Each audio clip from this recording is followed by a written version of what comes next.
আহিস, আমার শরীর অপবিত্র, রক্তে মাখামাখি, দুর্গন্ধ ছড়াবে চারিদিকে।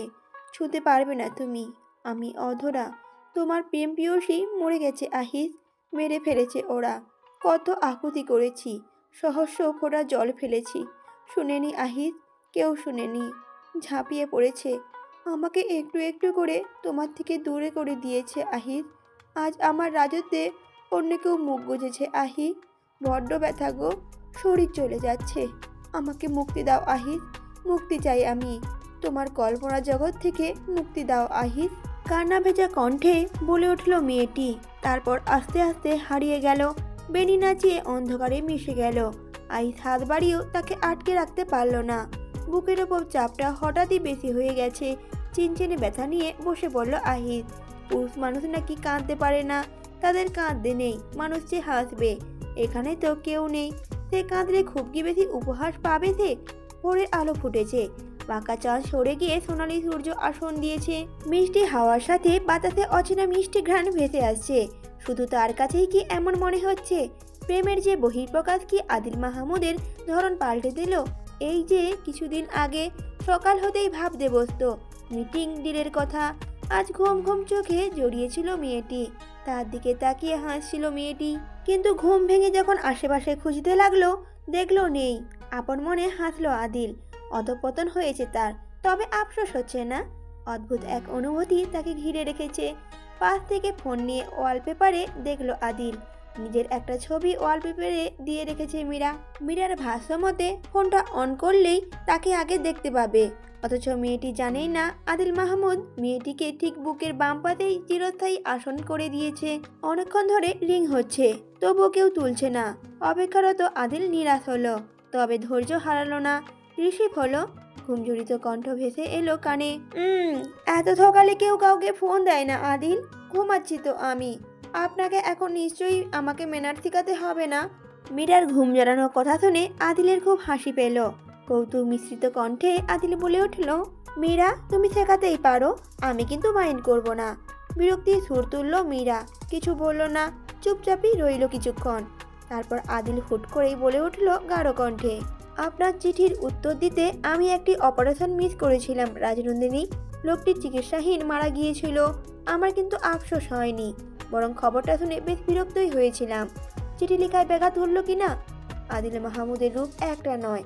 আমার ভালোবাসার আড়ালে লুকিয়ে থাকা হিংসাটাকে টেনে বের করবেন না রাজনন্দিনী। আমার ভালোবাসার থেকে স্বার্থরতা বেশি, কিন্তু একটু একটু করে বেলা বাড়ছে।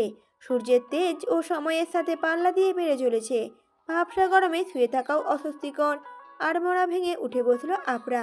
পরপর দুবার হাই তুলে দুহাত প্রসারিত করে খানিক সাহেবিপনা করে নেমে পড়ল বিছানা থেকে। আশেপাশে মীরা নেই, ভাবলও না আপরা। নিজের মতো করে ওয়াশরুমে ঢুকে পড়ল। তবে আজকের সকালটা যে তার জন্য অন্যরকম সিনেমাটিক ব্যাপার ভেবে রেখেছিল, সেটা কি আপরা জানতো? এটাকে সিনেমা বলবে নাকি হাস্যকর বলবে, আপরা নিজেও কিছু বুঝে উঠতে পারল না। আকস্মিক ধাক্কাটা সামলাতে বেশ বেগ পেতে হলো তাকে। চুপচাপ শব্দহীন ওয়াশরুম থেকে বের হয়ে বিছানায় বসলো। চোখটা তার স্বাভাবিক তুলনায় বড়, মস্তিষ্ক যেন নিতে পারছিল না। চেঁচিয়েই বলে উঠল আপরা, মহারানী, যদি কাজ হয়ে যায় তাহলে বাইরে বের হওয়ার জন্য অনুরোধ করতেছি। আপনার জন্য কেউ অধীর আগ্রহে অপেক্ষা করছে। দয়া করিয়া যদি বাইরে বের হতেন, আমার জীবন ধন্য হইত। এই বড় খোঁচাটা বেশ গায়ে লাগলো মীরার। কোমরে বসে রইল থমথমে মুখে। যতটুকু সম্মান অবশিষ্ট ছিল আজ সেটাও জলাঞ্জলি দিয়ে দিল, শুধুমাত্র সকল প্রেমের চক্করে। এমনিতেই সকাল থেকে আদিলের একের পর এক বক বক শুনে অতিষ্ঠ সে। ঘুম পূর্ণ না হওয়ায় কপালে পাশে কেমন চিনচিন করছে। তার উপর 9টা বাজতে চলল। প্রাকৃতিক কাজের জন্য ছাড়েনি তাকে আদিল। আজ নাকি সে যতক্ষণ ফোনে চার্জ থাকবে ততক্ষণ কথা বলবে। নীলজ্জের শেষ পর্যায়ে পৌঁছেও সে ওয়াশরুমে যাওয়ার কথা বলতে পারেনি আদিলকে। সেটাই তার কাল হলো। এত বেশি চাপ পেয়েছিল যে ওয়াশরুমের দরজাটাই আটকানো হয়নি, আর সেটাই বড় কাল হলো। রাগে কটমট করতে করতে কান থেকে ফোনটা নামিয়ে ডাক্তার নামটার দিকে তাকালো। আর চোখ দিয়েই যেন অপর পাশে মানুষটিকে ভস্ম করে দিবে এমন রাগী দৃষ্টিতে ফোনটির দিকে তাকিয়ে রইল। 3 ঘন্টা 13 মিনিট উঠে আছে। মীরা নিজেকে আর কন্ট্রোলই করতে পারল না।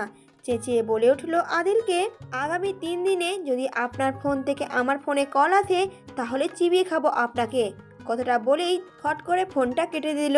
তবুও যেন রাগ কমছে না মীরার। অপর পাশে আদিল ভেবাচেকা খেয়ে ফোনের দিকেই তাকিয়েই রইল। হঠাৎ কি হলো তার মাথায় কিছুই ঢুকলো না। মীরার রাগের কারণ ধরতে না পেরে আদিল মাথা চুলকালো আর ভাবতে বসলো, সে কি প্রেমে পড়ে বোকা হয়ে যাচ্ছে, নাকি আদিল মাহমুদকে সে ভালোবাসার মাঝে হারিয়ে ফেলেছে। এমন করলে যে খুবই বিপদ। প্রিয়জনের জন্য হলেও তাকে যে ঠিক থাকতে হবে ভেবে অন্যমনস্ক থেকেই ফ্রেশ হতে চলে গেল আদিল। অপরদিকে মীরা ফ্রেশ হয়ে বাইরে আসলো, মাথাটা কিঞ্চিত নত করে। আফরা চোখে চোখ মেলাতেও পারছে না বলেই হয়তো এই পন্থা। আফরা মীরাকে দেখেই হাত মুষ্টিবদ্ধ করে নিল। দাঁতে দাঁত চেপে কৌতুক কণ্ঠে বলে উঠল আফরা, তা প্রেমিকার কি প্রেম শেষ হলো? তা বেশ বেশ, আপনাদের দেখেই আজকালের যুবক যুবতীরা প্রেম শিখবে, শেখা উচিত। আপনাদের প্রেম তো লাইলি মজরুর প্রেমকেও হার মানাবে। আর যাই হোক, তা তো আর কমোডে বসে প্রেম করার সাহস করেনি যাহা আপনি করিতেছেন। লাজবাব লাজবাব। মীরা কেমন লজ্জায় কুকড়ে গেল আফরার কথা শুনে। অপরাধীর মতো নত করে রাখলো মাথাটা, আর একটু নত করে মৃদু কণ্ঠে বলল, এরকম কিছুদিন সহ্য করে নিতে হবে, কিছুই করার নেই, কটা দিনই তো। প্রতি উত্তরে আফরা বলে উঠল, ও হ্যাঁ, আমি তো ভুলেই গিয়েছিলাম, আপনাদের প্রেম তো কটা দিনের, তা আর কোথায় কোথায় গিয়ে কথা বলবেন। রাগী কণ্ঠ আর নেই আফরার, কথা শুনে অন্যরকম দুষ্টুমির ছোঁয়া। মীরা সহজ হয়ে আফরার পাশে বসলো, দু হাত প্রসারিত করে বিছানায় গা এলি দিয়ে বলল, মীরা, খুব যে চাপেই ছিলাম, উপায় ছিল না। যাই হোক, বের হবি এখন? আফরা বলে উঠল, গ্রামে যাব একটু, বোনকে কতদিন দেখি না, আঁখি মেয়েটাকেও হাতে নাতে ধরবো। তখন মীরা বলল, ধরে কিছুই হবে না, ওর মুখ খুলবে না, বড় জোর চাপ দিলে ওড়নার কোণে বেঁধে রাখা বিশেষ চিঠি গলায় ঢেলে দেবে। বরং তুই ওকে আমার হাতে ছেড়ে দে, আমার লোক দেখে নেবে। আফরা অবাক দৃষ্টিতে তাকিয়ে আলো মীরার দিকে, কিছুটা সন্দেহ মিশে রয়েছে। তীক্ষ্ণ গলায় বলল আফরা, তুই কিছু লুকাচ্ছিস আমার থেকে?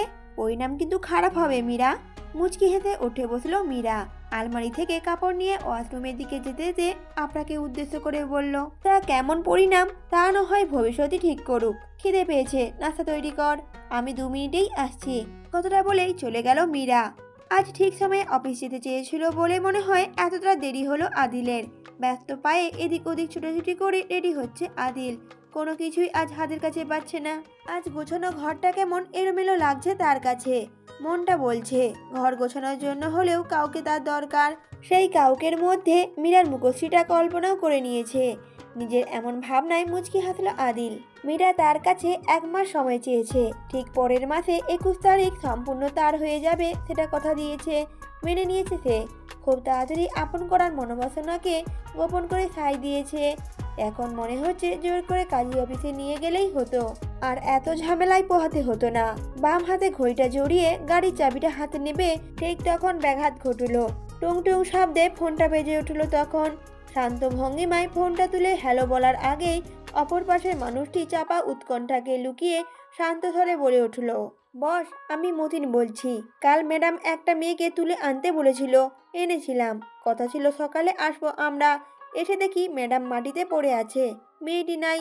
আপনি একটু আসবেন না? মানে আপনি তো মরে গেলেও ম্যাডামের গায়ে হাত দিতে না করেছেন, তাই বললাম। কথাটা শুনেই ভীষণভাবে বিচলিত হলো আদিল। খাবারহীন পেটটা কেমন গুলিয়ে উঠল তার। বুকের ওপর বিশাল বড় চাপ অনুভব করলো সে। যথাসম্ভব নিজেকে শান্ত রেখে বলে উঠল আদিল, কোথায় আছো তোমরা? তখন মতিন বলে উঠল, পুরনো গোডাউনে বস, 2 নম্বরে। আদিল জবাব দিল না, পট করে ফোনটা কেটে দিয়ে বিছানায় বসে পড়ল। কপালে রগ ফুলে যাচ্ছে। কোনো রকম উঠে দাঁড়িয়ে ছোট ছোট পা ফেলে বাইরে এলো। আদিল গাড়িতে বসে খুব জোরে দম নিল আর বিড়বিড় করে বলল, আমার সুখ, আমার খুশি কেন যে পৃথিবীর সহ্য হয় না, আজও তাই প্রমাণ পেল। গাড়ির স্পিড এতটা বাড়িয়ে দিল যে অন্যান্য গাড়িগুলোকে টক্কর দিয়ে পেছনে ফেলে গাড়ি এগিয়ে চলল। জনমানবহীন সরু রাস্তায় ঢুকে স্পিড কমিয়ে দিল। গাড়ি গিয়ে থামলো গোডাউনের সামনে। নেমে পড়ল আদিল। একটু আগে যে এলোমেলো আদিল ছিল, এখন তাকে দেখে বোঝা যাবে না। এক গম্ভীর কঠোর আদিল গোডাউনে ঢুকে পড়তেই লোকগুলো মাথা নত করে নিল যে যার। জবরদস্তি সম্মানটা ধরে রাখলো আদিল। ধুলোর উপর নাদিয়াকে এভাবে গুটিসুটি মেরে শুয়ে থাকতে দেখে কিছুটা চমকালো আদিল। এর আগে এতটা বিধ্বস্ত মেয়েটিকে দেখেনি কখনো। না চাইতেও আদিলের কঠোর মুখশ্রীটায় ব্যথার ছাপ ফুটে উঠতে লাগলো। প্রকাশ পাবে বলেই হয়তো। লোকগুলোকে ইশারা করে চলে যেতে বলল আদিল। ইশারা পাওয়া মাত্রই মাথা নত রেখেই লোকগুলো এক এক করে চলে গেল। আদিল গিয়ে নাদিয়ার পাশে বসলো। মৃদু কাপা হাত মাথায় রাখতেই চমকে উঠল। হাতটা সরিয়ে নিল আদিল। এত গরম শরীর কেন? ব্যস্ত হাত কপালে রেখে কয়েকবার পরখ করলো। কোনো উপায় না পেয়ে নাদিয়াকে ডেকে উঠল আদিল।